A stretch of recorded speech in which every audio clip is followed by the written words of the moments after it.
उन्हाचा कडाका वाढल्याने गावागावात पिण्याच्या पाण्यासाठी महिलांचा संघर्ष सुरू झालाय। अनेक ठिकाणी पाणी टंचाई आणि त्यामुळे महिलांना पाण्यासाठी पायपीट करावी लागते। पुणे जिल्ह्यातल्या खेडमधील पडसूल गावात मात्र पाणी टंचाईने कहर केला। या गावात एकाच घरात केवळ 2 हंडे पाणी मिळतंय। तिसरा हंडा घेतल्यास 100 रुपये दंड आकारण्यात येतोय। पाहुयात काय आहे या गावातली परिस्थिती।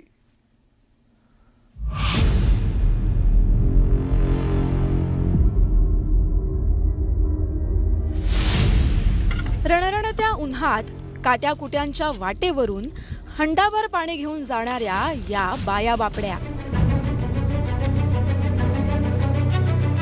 गावाबाहेरील विहिरीतून त्यांना केवळ 2च हंडे पाणी नेण्याची मुभा आहे। तिसरा हंडा भरल्यास 100 रुपयांचा दंड भरावा लागणार आहे। ऐन उन्हाळ्यात घोटभर पाण्यासाठी महिलांना शिक्षा देणारं हे आहे खेड जिल्ह्यातील पडसूल गाव। वरून पाहिलं तर पाणी दिसणारही नाही अशा विहिरीतून पोटाला पीळ पडेल एवढ्या खोलवरून पाणी ओढायचं। या पाण्यानं केवळ 2च हंडे भरायचे। तिसरा हंडा भरला तर 100 रुपये दंड भरायचा।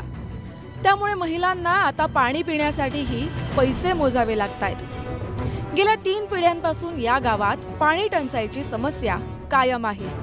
आमच्या सासांनी त्यांच्या सासांनी परत आमची पण गेलेली, पण इथून पुढची जी पिढी आहे ना त्यांना तरी पाण्याचं म्हणजे सुख भेटावं ही आमची अपेक्षा आहे सगळ्या महिलांची। पाण्यावर दंड आकारणाऱ्या या गावात ही एकमेव विहीर आहे। पाण्याचा अपव्यय टाळण्यासाठी ग्रामपंचायतीनं हे पाऊल जरी उचललं असलं तरी आजूबाजूला 3 धरणं असूनही पाणी का नाही? जलजीवन मिशन योजना प्रलंबित का आहे असा सवाल हे ग्रामस्थ विचारतायत। जलजीवनची योजना आहे त्याच्या संदर्भात काय सांगाल? चालू आहे जलजीवनची योजना चालू आहे खाली, अजून काही ती 2 वर्ष झालं पूर्वी झाली नाही, म्हणजे पाणी अजून काही आलं नाही गावात। बरोबर, ते काम जाऊन आपण बरं, पाण्याचा हा प्रश्न केवळ गावाखेड्यातच नाही तर पुणे शहरातही भेडसावतोय।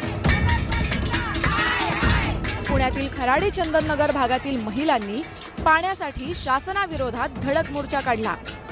नळ अगदी कोरडे पडलेत आणि महिलांच्या खरं तर डोळ्यामध्ये पाणी यायला लागलेलं आहे। तर मला असं वाटतंय की 2 दिवसामध्ये जर पाणी प्रश्न आमचा सुटला नाही तर आम्ही रास्ता आंदोलन करणार आहे, रास्ता रोको आंदोलन करणार आहे। ते इथं नाही, या छोट्या रोडला नाही तर आम्ही नगर रोड अडवणार आहोत। याची शासनाने दखल घेतली पाहिजे। पुण्यानंतर तिकडे पैठण तालुक्यातही सर्वच तलावांनी तळ गाठला असून 10 गावांना टँकरद्वारे पाणी पुरवठा केला जातोय। गावच्या महिलांना घरातली कामं सोडून टँकरची वाट पाहत बसावी लागतेय।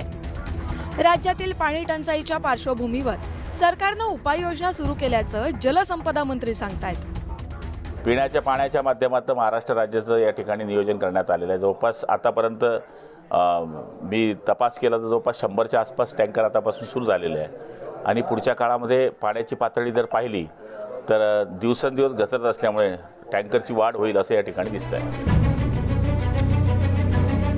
एप्रिल महिना अजून सुरूही झालेला नाही आणि राज्यातील अनेक भागात पाणी टंचाईनं कहर केलाय। पुढचे 2 महिने कडक उन्हाचे असणार आहेत। त्यामुळे गावागावात पाण्याची चिंता निर्माण झाली आहे। अनेक ठिकाणी जलजीवनचं काम अर्धवट आहे। निवडणुकीच्या काळात नेत्यांनी आश्वासनांचा पाऊस पाडला खरा, पण आता वेळ आल्यावर गावागावात थेंबभर पाणीही उपलब्ध नाहीये।